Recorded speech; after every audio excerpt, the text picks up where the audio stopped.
Good afternoon, ladies and gentlemen. My name is Iliana Magra, and here are the top headlines of the day in Greece. Greek publisher Gutenberg announced today that the forthcoming book by former Prime Minister Alexis Tsipras will be titled Ithaca and will be released in the second half of November. The book will consist of 11+1 chapters and recount the events that shook Greece and the European Union between 2015 and 2019, when Tsipras was Prime Minister. Gutenberg said readers will see the truth backed by documents, meeting minutes, and dramatic dialogues with leaders of the time, and gain insight into Mr. Tsipras' reflections on that period, as well as his current perspective. The book also covers the former PM's early life, his political activism in the communist youth of Greece, his rise to the leadership of the coalition of the left and Syriza, and his years in government. It will also include his assessment of political developments since the conservative New Democracy Party came to power in 2019, including the internal divisions that have shaken Syriza.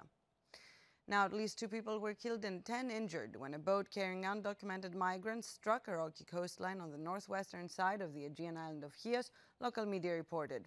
Authorities rescued 17 people from the vessel, the report said, while the injured were taken to Chios General Hospital for treatment, and there was no immediate information on their condition. It was not clear if any people were missing.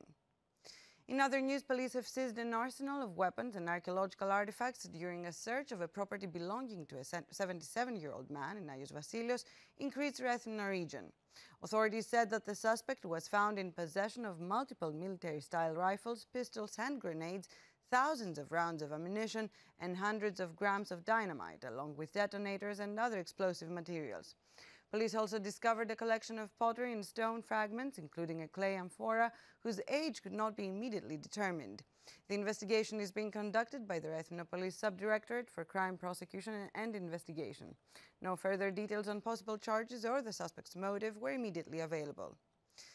Now, the devastating 2023 wildfire on the island of Rhodes burned for half an hour before firefighters were alerted, according to 2 official expert reports.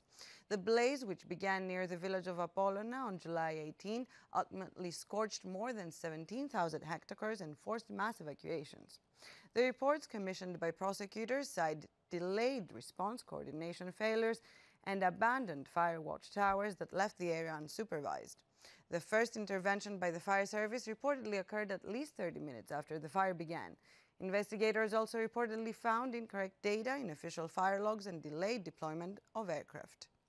Finally, this Sunday, Foreign Minister George Gerapetritis will attend the ordination of the new abbot of the Holy Monastery of St. Catherine on Mount Sinai, Simeon, which will take place in Jerusalem, a foreign ministry announcement has said.